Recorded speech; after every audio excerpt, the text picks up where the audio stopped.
वेंकैया नायडू जी हैं। वर्तमान में उपराष्ट्रपति कौन है? वर्तमान में एम वेंकैया नायडू जी हैं। एम वेंकैया नायडू, एम वेंकैया नायडू जी हैं। अब इनकी बात करते हैं, जन्म इनका कहाँ पे हुआ था राष्ट्रपति? तो इनका जन्म हुआ था आंध्र प्रदेश में। कहाँ पे? आंध्र प्रदेश में हुआ था। 1 जुलाई 1949 को हुआ था। स्थान क्या था? तो स्थान आंध्र प्रदेश,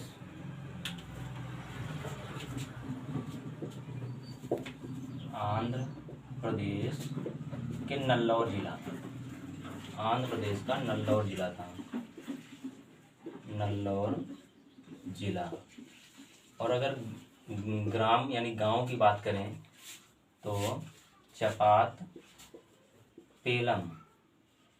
पेलम नामक गांव में इनका जन्म हुआ था।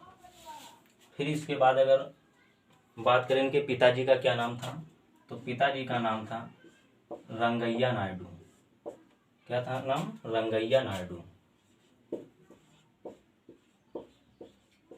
रंगैया नायडू।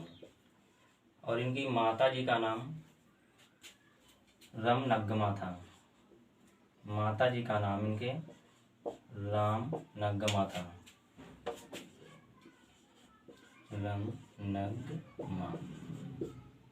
नग्मा था। तो ये इनका जो है एक प्रकार से जीवन परिचय होगा उपराष्ट्रपति का। और फिर इसके बाद में हम लोग देखेंगे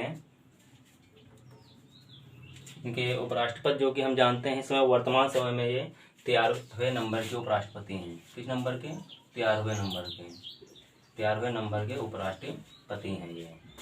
और इसमें देखेंगे कि ये जब 2017 में भी जब उपराष्ट्रपति पद के लिए जब निर्वाचित हुए थे, तो इनके जो विरोधी पार्टी के थे, तो विरोधी पार्टी के जो थे तो वो थे गोपाल कृष्ण गांधी थे। विरोधी नेता की बात कर सकते हैं। कौन थे? गोपाल कृष्ण गांधी थे। गोपाल कृष्ण गांधी, गोपाल कृष्ण गांधी थे। अब इसके बाद में आप लोग इसका स्क्रीनशॉट ले सकते हैं। इसके बाद हम उपराष्ट्रपति पद यानी कहाँ से लिया गया, संविधान में किस देश से लिया गया, और इससे संबंधित कुछ आर्टिकल सीखेंगे। और फिर उसके बाद योग्यता देखेंगे कि उपराष्ट्रपति अगर बनना है तो उसके लिए योग्यता क्या होनी चाहिए। ठीक है, तो आइए इसको मिटा देते हैं। हर एक एग्जाम, चाहे वो रेलवे ग्रुप डी हो या चाहे वो एसएससी सीजीएल का हो, किसी भी प्रकार का कोई एग्जाम हो, उसमें ये सब क्वेश्चन बनते हैं इससे। तो इसमें हम देखेंगे अभी इसमें कि उपराष्ट्रपति जो हैं, तो इसमें M Venkaiah Naidu ji present time में हैं। और इनकी अगर ये हम बात करते हैं कि योग्यता की अगर उपराष्ट्रपति पद अगर लेना है तो कैसे जो है प्राप्त होगा, तो सबसे पहले वह भारत का नागरिक होना चाहिए। भारत का नागरिक, भारत का नागरिक, भारत का नागरिक होना चाहिए। और फिर दूसरे नंबर बात करें तो वह पागल व दिवालिया ना होना चाहिए। पागल व दिवालिया होने से मतलब क्या है कि अगर किसी इंसान को अगर उपराष्ट्रपति पद दे दिया जाए और उसके पास सभी योग्यताएं हैं, लेकिन वो जो है सुचारू रूप से काम ही नहीं कर पाएगा, तो उसका क्या मतलब निकलेगा। तो 2 नंबर पे बात करेंगे तो वह पागल व दिवालिया ना हो, वह पागल व दिवालिया ना हो, पागल व दिवालिया ना हो। फिर 3rd नंबर पे बात करेंगे कि उपराष्ट्रपति पद को प्राप्त करने के लिए जो व्यक्ति इस उपराष्ट्रपति पद के लिए निर्वाचित होगा, तो उसमें योग्यता होनी चाहिए कि वह लोकसभा प्लस राज्यसभा लोकसभा प्लस राज्यसभा, लोकसभा को हम निम्न सदन के नाम से जानते हैं यानी लोअर हाउस, और राज्यसभा को अपर हाउस के नाम से जानते हैं, जो कि संसद के ये दो पार्ट होते हैं। और थर्ड पार्ट जो होता है वह राष्ट्रपति यानी प्रेसिडेंट होता है। तो इसमें हम देखेंगे कि लोकसभा और राज्यसभा के सदस्य बनने के योग्य होना चाहिए। तो सदस्य हो ना हो वो बात अलग है, लेकिन उसके योग्यता बनने के लिए होनी चाहिए। तो लोकसभा प्लस राज्यसभा का सदस्य बनने की योग्यता रखता हो, बनने की योग्यता हो।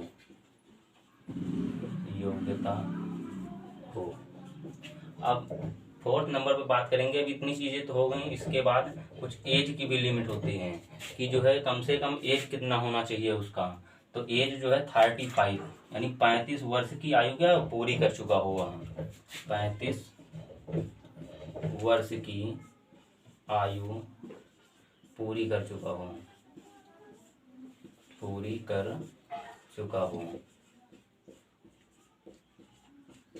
तो ये सब पॉइंट क्या हो गए, ये हो गए इसके उपराष्ट्रपति पद को निर्वाचित होने के लिए योग्यता होनी चाहिए यानी क्वालिफिकेशन होना चाहिए। इसको देख लीजिए और फिर इसको मिटाने के बाद और उसमें बात करेंगे आर्टिकल की, और ये किस देश के संविधान से लिया गया है। और ये क्वेश्चन में बहुत ही इंपॉर्टेंट पूछता है कि उपराष्ट्रपति का पद जो होता है ये कैसा पद है, संवैधानिक पद है या जो है असंवैधानिक पद है, या फिर ये दोनों मिला के है, ऐसे क्वेश्चन आ जाता है सीधा। तो इसको देख लीजिए, इसके बाद फिर इसको मिटा रहे हैं।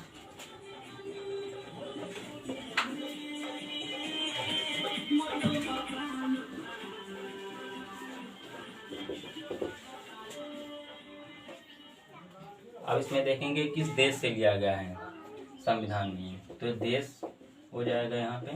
तो उपराष्ट्रपति का पद जो है लिखेंगे यहाँ पे उपराष्ट्रपति का पद अमेरिका के देश से, कहाँ पे शार्ट में लिख लेंगे इसे यूएस से, अमेरिका यूएसए। उपराष्ट्रपति का पद यूएसए से लिया गया है, यूएसए से लिया गया है। फिर इसी में दूसरा पॉइंट अभी ले लेंगे कि एक पद कैसा है। तो पद ये कैसा है, तो ये संवैधानिक पद है, क्योंकि इस पद की जो है चर्चा जो है संविधान में की गई है। पद कैसा है, तो ये संवैधानिक पद है, संवैधानिक पद है, ये संवैधानिक पद है। ये इतनी चीज़ों। फिर इसके बाद हम आर्टिकल देखेंगे। और हाँ, एक चीज़ उसमें भी बताए थे कि जो है लोकसभा प्लस राज्यसभा का वो सदस्य बनने की योग्यता रखता हो। तो ये चीज़ मेन पॉइंट ये है कि वो लोकसभा और प्लस राज्यसभा यानी लोकसभा और प्लस राज्यसभा का सदस्य बनने की योग्यता रखता हो, ना कि वह सदस्य हो। अगर सदस्य होगा और सदस्य होने में और उसकी योग्यता रखने में बहुत बड़ा अंतर है, ठीक है, तो इसको याद रखेंगे। फिर इसके बाद हम देखेंगे आर्टिकल कुछ है इम्पोर्टेंट इससे उपराष्ट्रपति से। तो आर्टिकल में हम एक ट्रिक के कंसेप्ट से सीखेंगे। तो इसमें ट्रिक हो जाएगा हमारा उसका निकास सनी है, उसका निकास सनी है। तो इसमें हम देखेंगे उसका निकास सनी में ऊ से क्या बन जाएगा, फिर सा से, फिर का से। तो इसमें हो जाएगा ऊ से देखेंगे सबसे पहले, तो ऊ से क्या हो जाएगा, उपराष्ट्रपति का पद हो जाएगा। क्या हो जाएगा, ऊ से उपराष्ट्रपति का पद हो जाएगा, उपराष्ट्रपति का पद हो जाएगा, तो ये किस आर्टिकल में इसकी चर्चा की गई उपराष्ट्रपति के पद की। तो हम यहाँ पे देखेंगे आर्टिकल 63 हो जाएगा। क्या हो जाएगा, आर्टिकल 63 हो जाएगा।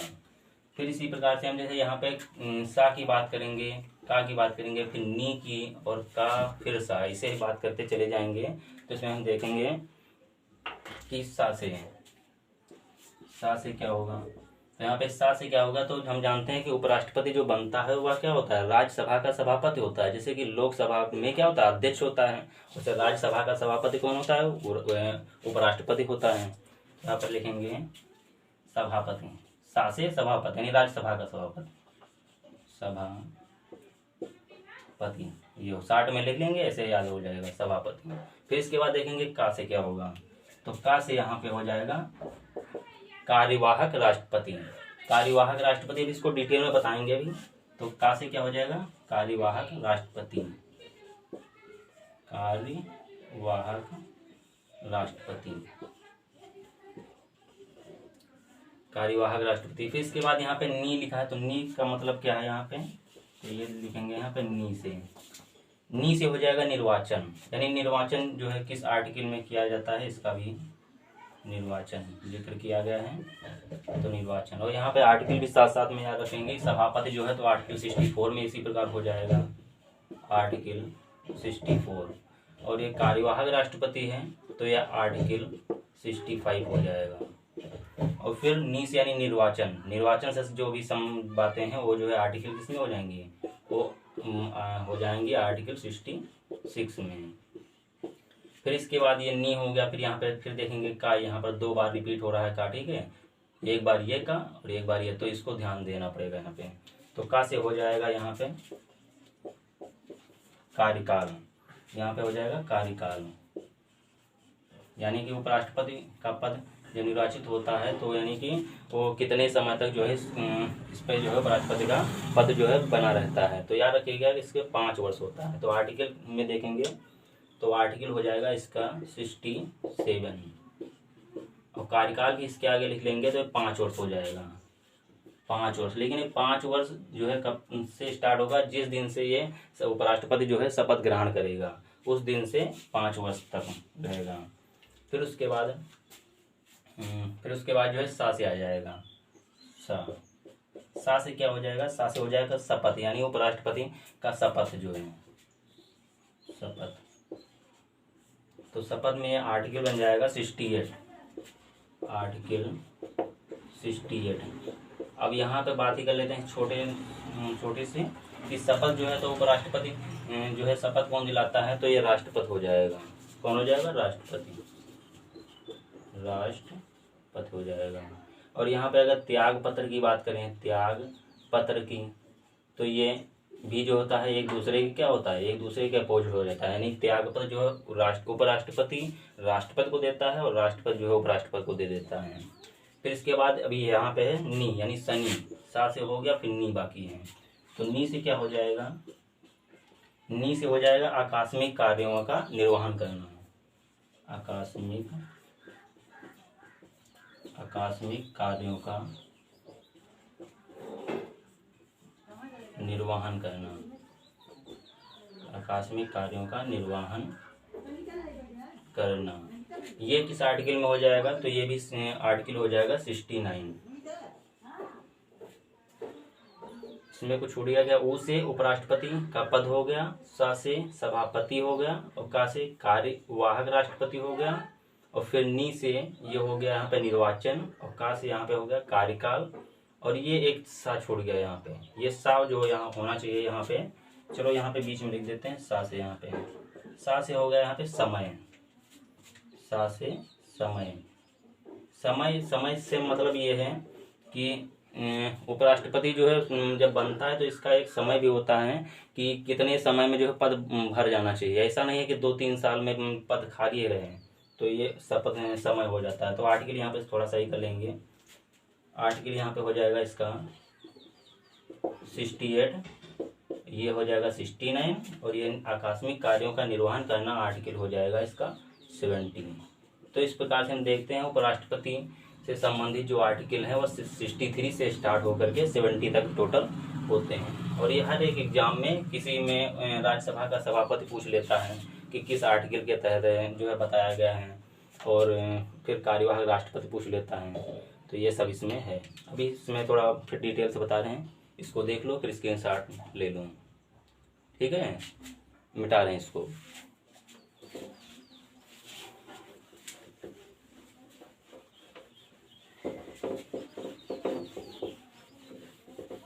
इसको अगर आप लोग एक बार देख लेंगे तो बिल्कुल ये याद हो जाएगा, दोबारा देखने का आवश्यकता ही नहीं पड़ेगा इसको। इसमें बात कर लेते हैं कि जो अभी हम बताए हैं कार्यवाहक राष्ट्रपति का। तो कार्यवाहक राष्ट्रपति का मतलब क्या है यहाँ पे, कार्यवाहक राष्ट्रपति का, कार्यवाहक राष्ट्रपति का यहाँ पे मतलब क्या है? तो कार्यवाहक राष्ट्रपति का मतलब ये है कि जब राष्ट्रपति यानी राष्ट्रपति का डेथ हो जाए या किसी कारणवश जो है राष्ट्रपति का पद खाली हो या इसके सिवा कोई भी और भी कोई जो है कार्य हो जिसमें राष्ट्रपति जो है अपने पद पर ना हो यानी उपस्थित ना हो, अनुपस्थित हो, तब जो है उपराष्ट्रपति ही जो है राष्ट्रपति के स्थान पर उसे निर्वाचित कर दिया जाता है। तो ये कार्यवाहक राष्ट्रपति कहलाता है। ठीक है, तो इसको हम लिख लेंगे। तो इस प्रकार से हो जाएगा कार्यवाहक राष्ट्रपति, जो कि उपराष्ट्रपति के पद पर जो है इसको बिठा दिया जाता है, राष्ट्रपति के पद पर उपराष्ट्रपति को। और इसके वेतन की बात कर लेंगे, वेतन की। तो वेतन की बात करेंगे तो वेतन अभी हम लोग जानते हैं कि जो है पुराना अभी तक जो है ओल्ड वेतन यानी सैलरी जो था तो उपराष्ट्रपति का कितना था? ओल्ड सैलरी जो थी, ओल्ड जो थी सैलरी वो 1.25 लाख थी, 1.25 लाख थी। लेकिन इसमें प्रेजेंट टाइम की बात करें तो 1.25 लाख से बढ़ करके कितनी हो गई? 4 लाख, 4 लाख हो गई है। और यही बात अगर हम, ये किसकी वेतन सैलरी है? ये तो उपराष्ट्रपति की है, उपराष्ट्रपति। 60 में यहाँ पे ब्रैकेट में लेंगे उपराष्ट्रपति। ये सैलरी से भी क्वेश्चन सीधा बन जाता है कि सैलरी किसका कितना है, ये सीधा पूछ लेता है। फिर यहाँ पे अगर राष्ट्रपति की सैलरी की बात करें तो राष्ट्रपति की सैलरी जो होती है 1 लाख प्लस होती है इसकी, यानी 4 यहाँ पे है तो ये कितना हो जाएगा? ये हो जाएगा यहाँ पर 5 लाख। अब यहाँ पे एक देखिए बात जो है बहुत सोचने वाली है कि उपराष्ट्रपति की सैलरी जो है 4 लाख है और राष्ट्रपति की 5 लाख है, तो कार्यवाहक राष्ट्रपति की सैलरी कितनी हो जाएगी? तो यहाँ पे लिख लेंगे इसको, कार्यवाहक राष्ट्रपति, कार्यवाहक राष्ट्रपति की सैलरी जो होगी। तो कार्यवाहक राष्ट्रपति, अभी हमने बताया कि कार्यवाहक राष्ट्रपति जो होता है उपराष्ट्रपति पहले था, फिर जो है राष्ट्रपति के पद पर बैठा है और ये कार्य किसका कर रहा है? राष्ट्रपति के समान कार्य कर रहा है। तो इसकी सैलरी जो होगी वह राष्ट्रपति के बराबर होगी, ना कि उपराष्ट्रपति की होगी, क्योंकि जो है कार्य कर रहा है किसका? राष्ट्रपति के पद के बराबर बैठा है और उसके समान कार्य कर रहा है। इसलिए सैलरी जो होगी तो कार्यवाहक राष्ट्रपति की राष्ट्रपति के बराबर होगी, अर्थात 5 लाख होगी। कितनी होगी? 5 लाख होगी। ठीक है, सैलरी से पूरा क्वेश्चन हो गया। अब देख लीजिए, फिर इसके बाद हम और कुछ इसके बता रहे हैं आगे। स्क्रीनशॉट ले लीजिए इसको। फिर इसके बाद हम लोग अब देखते हैं इसमें कि जब कोई बिल पारित होता है राज्यसभा या लोकसभा में तो उसमें कैसे क्या होता है। तो इसमें हम देखेंगे जब राज्यसभा में बिल पास होता है, राज्यसभा में बिल पारित होता है या कुछ भी किसी भी बात पर जब चर्चा होती है तो उसमें क्या होगा। तो राज्यसभा में जब बिल पारित होता है, किसी प्रकार कोई चर्चा होती है तो उसमें 2 पक्ष होते हैं। तो जब 2 पक्ष होते हैं तो दोनों पक्ष का जो है इसमें जब मतदान किया जाता है, तो मतदान जब किया जाता है तो इसमें क्या बोल सकते हैं कि जो दोनों पक्षों के वोट बराबर हो जाएं। क्या हो जाएं? पक्षों के वोट बराबर हो जाएं। वोट जो है पक्ष विपक्ष क्या हो जाएं? बराबर हो जाएं। पक्ष इक्वल टू विपक्ष। तो जब पक्ष और विपक्ष की वोट बराबर हो गए तो उसमें कौन सा बिल पारित होना चाहिए, कौन सा नहीं पारित होना चाहिए, तो ये कैसे हम पता लगाएंगे। तो इसमें जब पक्ष विपक्ष का पक्ष मतलब बराबर हो गया तो हमको मालूम है राज्यसभा का जो मेन होता है उपराष्ट्रपति होता है, अर्थात राज्यसभा का सभापति होता है। तो इसलिए जो राज्यसभा का सभापति कहेगा वही जो है अंतिम निर्णय होगा। तो अंतिम निर्णय सीधा क्वेश्चन पूछ लेता है कि जो अंतिम निर्णय होता है उसे किस नाम से जानते हैं। तो उसको जानते हैं कास्टिंग वोट के नाम से, कास्टिंग वोट के नाम से। कास्टिंग वोट क्या होता है? निर्णायक मत, निर्णायक मत। और यही अगर एक दूसरे हिसाब से क्वेश्चन पूछा जाए और इसका आंसर भी बदल जाएगा कि अगर बात करें सामान्य दिनों में, अगर सामान्य दिनों में कोई बात हो रही है या कोई जो है बिल पारित हो रहा है राज्यसभा में और उसके पक्ष विपक्ष के वोट जो है बराबर हो गए, तो क्या लिखेंगे? सामान्य दिनों में। यहाँ पे सामान्य दिनों में, सामान्य दिनों में। तो सामान्य दिनों में अगर पक्ष विपक्ष के जो है अगर वोट बराबर हो गए हैं, पक्ष और विपक्ष के वोट बराबर हो गए, तब क्या होगा, तब उसमें उपराष्ट्रपति जो है अपना निर्वाचन यानी वोट डालेगा कि नहीं डालेगा, तो उसमें आंसर क्या होगा, नहीं डालेगा। उसमें क्या होगा, नहीं डालेगा। अगर सामान्य दिनों की बात है तब, तो उसमें वोट नहीं डालेगा, वोट नहीं डालेगा इसमें। फिर इसके बाद देख लीजिए, फिर इसको जो है फिर आगे बात करते हैं इसमें।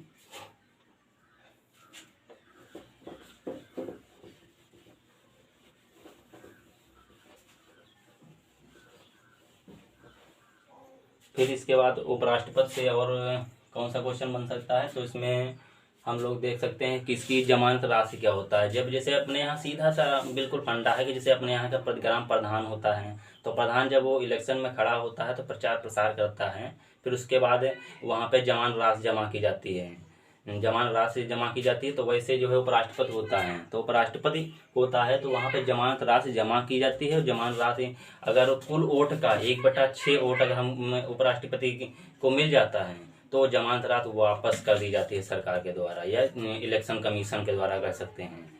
और अगर वोट जो है कुल वोट का 1/6 वोट अगर प्राप्त नहीं होता तो क्या कहते हैं, अरे उसमें जो है यहाँ सीधी भाषा में कहते हैं बड़ी बेइज्जती हो जाती है, क्योंकि उसमें जो है मिनिमम से मिनिमम वोट भी जो है नहीं प्राप्त हो पाते हैं। तो यहाँ पे लिखते हैं जमानत राशि, जमानत राशि। अगर सीधा अभी पेड का स्टार्ट होने वाला है तो उसमें राशि पूछ सकता है कितना जो है राशि होता है और कितना वोट जो है प्राप्त होना चाहिए। तो जमानत राशि, जमानत राशि। तो यहाँ पे जमानत राशि जो होती है टोटल उपराष्ट्रपति के पद के लिए 15,000 रुपया होती है। कितनी, 15,000, 15,000 रुपये होती हैं। और इसमें कुल वोट का कितना होता है, कुल वोट का 1/6 प्राप्त होना चाहिए, प्राप्त होना चाहिए।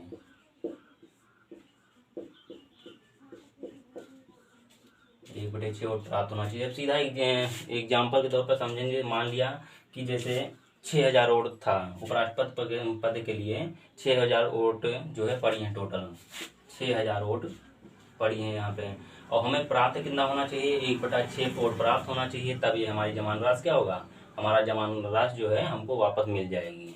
तो यहाँ पे हम 1/6 लिख दिए। फिर इसको जब कैंसिल किए तो यहाँ पे कितना आ गया,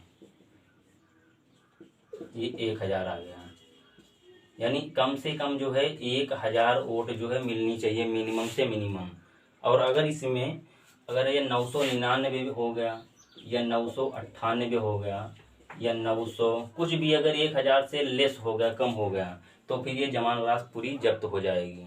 ठीक है, तो कम से कम 1,000 वोट जो है मिलना चाहिए, तब ये जमानत राशि जो है आपको वापस मिल जाएगी।